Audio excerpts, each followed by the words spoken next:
My name is Monica Rowand. I am with WM Advisory Services. We work with leagues, teams, venues, events to help measure, manage, and then implement against negative environmental impacts to reduce those overall impacts. I'm very happy to be joined today with Logan and Prairie here, who represent two of our customers, and I will pass it over to them to just tell us who they are. Sure, thanks, Monica. Hi, everyone. My name is Logan Waddle. I'm the Sustainability Program Leader for Penske Entertainment. Most people don't know what that means. It's the umbrella company for the Indianapolis Motor Speedway and the IndyCar Series, which hopefully is a little bit more familiar to everyone, even though we're out here on the West Coast. But alongside my colleague Lauren Godotti, we work to identify ways within our company that we can reduce our emissions, typically focusing on waste diversion, energy reduction, and transportation solutions. I focus on the operation, more boots on the ground. My colleague Lauren does the communications and PR behind it, which is perfect because those are the roles that we don't want to do. So it's a great team. And I've been with the company since 2016 as an intern, and we have really ramped up our sustainability initiatives since about 2019. Awesome. What about you, Prairie? Hey, folks. Yep, my name is Mike Prairie. I have been the Director of Special Projects and Transportation for the FLA Live Arena and Florida Panthers in Sunrise, Florida. I wear a lot of hats. That Special Projects role is very broad. So I am kind of a conduit and a connector in a lot of ways, and I look to provide a lot of solutions to our day-to-day operational challenges. And we'll be stepping into the role as Director of Sustainability we start our journey, and working with the support of the WM team, we'll start to develop a comprehensive sustainability agenda and then look to reduce our environmental impact. So, awesome. Glad to be here. Thanks, y'all. Two things just in those notes, just in introducing yourselves. I just think it's a really important point for, I know there's a lot of students and then also young leaders in the crowd. Also, a lot of people on our team all started out, you mentioned you started as an intern, right, Logan? And then Prairie wearing lots of hats. I think that just speaks a lot to everyone in the room, specifically in sports in general, sustainability, sports in general. So thanks for highlighting that. All right, ready to dive in? Let's do it. Okay, Logan, first question for you. So Penske Entertainment, history of innovation. Can you talk to us how sustainability is built into that ethos within the organization? Yeah, absolutely. Well, most people know the Indianapolis 500 as this big old party where people come from all over the world and join us for a 500-mile race where cars go really fast and we have concerts and have a really good time. All of that's true, trust me. But we were actually built for the purpose of technology and innovation. So back in 1909, Carl Fisher and the other three founding fathers of the Indianapolis Motor Speedway really wanted to build a site where, as an automotive testing ground, so it wasn't really necessarily even something for entertainment.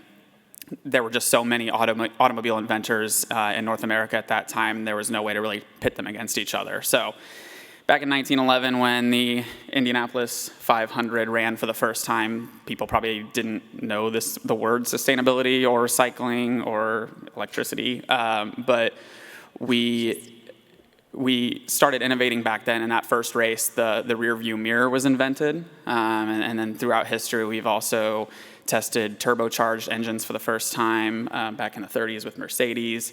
Seatbelt technology was tested at the Indianapolis Motor Speedway. Even today, as recent as the early 2000s, we implemented safer barrier technology for the first time, which is a much safer wall that drivers hit, and it's been proven to save lives. So we've made a lot of tremendous strides in innovation and technology, and we still bake that into what we do with sustainability. So with our partners, we've developed a 100% renewable fuel for our IndyCar series, which is run in every single race in every single car. We also have a tire that's been developed that is a more sustainable natural rubber that's also domestic. And those are just two classic examples of how we're continuing to innovate and build sustainability into that to help drive our culture forward. Awesome. Thanks for sharing that. Prairie, I know y'all are on a different timetable, having just kicked off sustainability, and noticed it was aligned very well with the great season and playoff runs, so maybe that had a bit to do with it. maybe, kind of? Yeah, a little bit. A little bit. Could you just tell us about where you're at in your sustainability initiatives, how it's getting off the ground? Yeah, no, I just want to first say I'm super excited to be here. It's my first GSA summit, and I have a lot to learn, and I'm just excited to kind of absorb as much as I can. But yeah, so I think three things really that we've learned in this initial start to our journey is relationships and finding the right partners and leaning on them to kind of guide us in the right path. So I think building and establishing a relationship with WM has been super important. And then also building relationships within our organization and understanding, again, that I'm more in this role is a connecting role and supporting and finding solutions to make us more efficient and reduce that impact. I think number two, I would say being fluid, and we had some ideas and some plans in place, and in the event world, things can happen. The team was super successful, so we kind of had to pivot, but continuing to keep communication, which would be my third thing, continuing to communicate throughout at least staying in touch and department-wide, and just looking to ensure we're all kind of speaking one language. And I think every department kind of has its own way of communicating. And I think it's important to, almost like I playing sports or in basketball or football, an offense or a defense is a verbiage, and everybody calls it something different, and it's getting everyone on the same page and aligned and speaking the same language at the same time, so we're pushing as effectively and efficiently as we can be. So. Yeah, I love that. Particularly the bookends of that. So the partnerships that you're building both internally and externally, and then communications. Even if you have to pause, like keeping the communication going. It's not that we're not stopped. The momentum's still there. Just keeping everyone on track. And respecting that, I think, is important in getting long-term buy-in. Like, I think for me to be pushing for information in the middle of when things are stressed, I think helps, honestly, again, in that relationship and building that trust that you need to kind of ensure that buy-in. So. Awesome. Cool. We've heard time and again from multiple people, it's only lunch on day one, and lots of talk about culture and how important that plays. And we've seen organizations that have really strong top-down culture help make leaps and bounds progress. Could you talk to us how the role of culture and culture building plays within your orgs? For me, it's changed. I've seen it change a lot in just the last 3 or 4 years. When you have someone at the bottom of the totem pole starting out like me, who's just complaining that we don't have recycling and continuing to drive that boat, progress doesn't happen as quickly. We were very fortunate to be acquired by the Penske Corporation in 2020, and really from then on out, sustainability and diversity initiatives trickled down from the top. So Roger Penske has sent memos out to our entire staff before, emphasizing the importance of sustainability within our culture and creating positions across all of his businesses related to sustainability and diversity. And really, since those have been created, all of these other staff come out of the woodwork. We always talk about how small our teams are and how many different departments we work with and function with. But really, when you start to go down this road, there are so many people who are so passionate about it that you just didn't even know about that come through in it. And then the same thing with partnerships too, right? So we have so many partners that found out that there was a sustainability position. We would meet in passing, and they would say, "Oh, hey, did you know that our company also does air, water, and soil monitoring?" And so that's just one classic example of how once you start talking about it, especially from the top down, it becomes really important. Yeah, no, I couldn't agree more. I think it has to be, you need organization-wide buy-in. Everybody has to be on board, and I think that leaders have to lead in this space. And I think for us as well, we are we kind of talk about how we operate as a startup. Like we move fast, we attack challenges with solutions as they come, and we're creative. And I think being open-minded to being okay with not knowing yet and not having solutions, but knowing you're going to find them. And I think being accurate is more important than being fast for us. And I think our culture, we're understanding that in this space right now. Yeah, so even like there's the ability to build that, and Logan, like what you said, starting. I'm sure most people in this room, if are not an operation of one, started as an operation of one, but really it's that. Yes, it might be one person with a title of sustainability or who it's written into their job description, but everyone on the team and in the organization is part of the sustainability team. I know that's what they've seen success here in Climate Pledge Arena.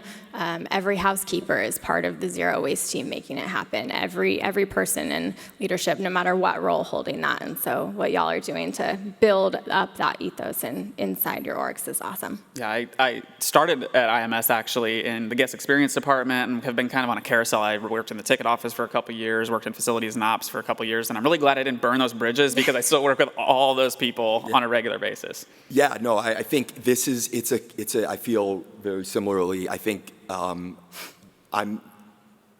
I said, I have a lot to learn in this, but I think connecting people is super important, and being able to reach and fit in different departments and understand how everyone connects is super important to the long-term success. So.